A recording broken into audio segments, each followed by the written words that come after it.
Hello. Just wanted to put up a quick video showing the first prototypes that I've gotten today. I got two different versions for two different horizontal linking methods. I'll show you this one first. This is what a lot of people were probably imagining, and this was my original idea, was kind of jigsaw puzzle edges that just slide together and then don't come apart. So you can build walls or buildings or whatever, hills, and slide them around on the table, or bump it and they wouldn't just scatter blocks everywhere. And then they also stack vertically, very similar to Legos. It feels, if you ever play with Lego, it feels just like that.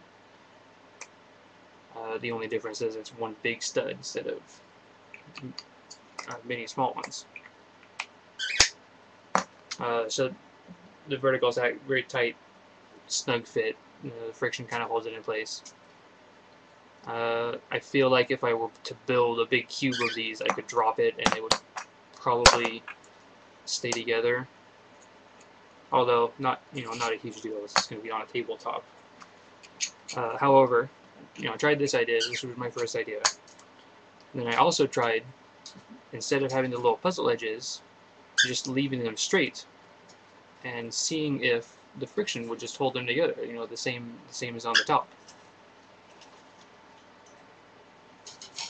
And it turns out that it does. Like it seems very feasible. And these are with 3D prints. It has kind of a rough texture, so that might be helping, might be hindering. It's hard to say. There are some more little design changes I can do, very small changes to make sure this works. But that would actually be my ideal, because then you could do things like little overhangs. Or in the concept render it shows a tree. A lot of people were asking how that was staying up, because they were probably imagining this one. So I'm going to do a couple more iterations of the prototypes just to make sure I have actually the first one I want to try is I have the new vertical stacking methods, that they all have flat tops instead of these little raised sections in the middle. Although, the reason I did that is I was worried minis were not going to be able to stand. If you have D&D minis, then a lot of them have these. The bottoms are hollow, and I was worried about how they were going to stand. But then it turns out they stand on it just fine. It's like it's the perfect size to hold that little round base. So that turned out to be a non-issue, although I would still kind of like the new design just because it has the flat tops, so I'm going to prototype that one. And then pretty much as soon as that's done and I look at it and decide that I like it, I can start sending out samples to the people that have donated already.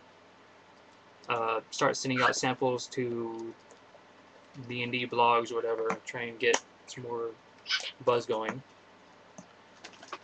So yeah, it's really nice to hold these in my hand. I feel like the project is actually underway. I'm not just some guy with an idea. So I still feel really good about these. Look out, keep an ear out for a Kickstarter project or some other form of pre-orders.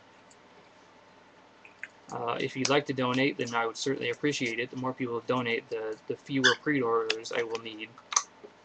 But more importantly than that, I just need more people to know about these, because I want Kickstarter to accept it, obviously. I want them to know that this is a project people would care about. Thanks for watching. Subscribe to this channel or check out the Indiegogo page for more updates. I'll be posting more pictures, videos of the new prototypes, and so on. And yeah, just keep an ear out for this project if you think it's interesting.